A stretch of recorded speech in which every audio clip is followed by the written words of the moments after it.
السلام علیکم ورحمۃ اللہ وبرکاتہ۔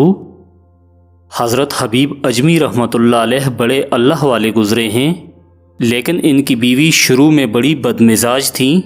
ایک دن آپ سے کہنے لگیں، اگر تم کو غیب سے فتوحات نہیں ہوتی تو جاؤ جا کر مزدوری کرو۔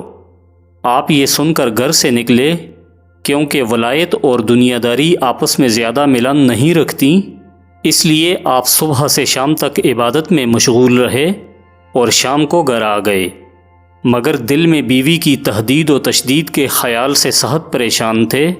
اسی سوچ میں جب آپ گھر میں داخل ہوئے تو اس نیک بخت نے پہلا سوال ہی یہ کیا کہ تمہاری مزدوری کہاں ہے؟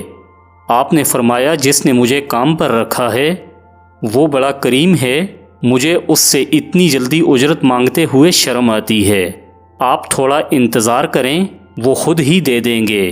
یہ سن کر وہ خاموش ہو گئیں، لیکن اگلے دن کی تاکید کر دی کہ کل ضرور کچھ لے کر آنا۔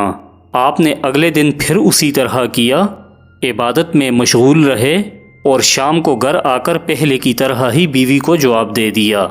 جب کئی دن اسی طرح گزرے تو بیوی نے غصے سے کہا کہ آج اپنے آقا سے اپنی ساری مزدوری مانگنا، اگر نہ دے تو اس سے کام چھوڑ دینا اور کوئی اور ٹھکانہ ڈھونڈ لینا۔ آپ نے فرمایا، ٹھیک ہے، آج میں ضرور ذکر کروں گا۔ حسب معمول گھر سے روانہ ہوئے اور اسی طرح سارا دن یاد الہی میں گزار دیا۔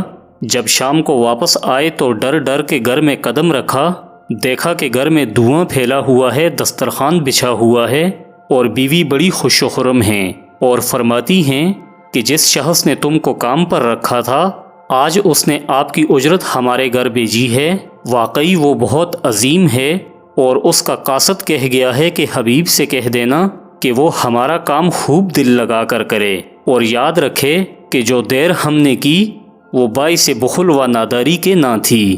اس کے بعد اس نے اشرفیوں کے توڑے دکھائے اور حضرت اجمی رحمۃ اللہ علیہ دیکھ کر رونے لگے اور فرمایا، اے ذات کریم، واقعی تو کریموں کا کریم ہے۔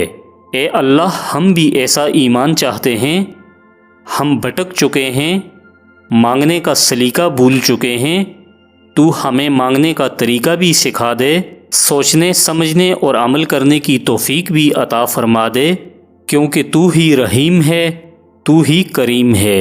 والسلام۔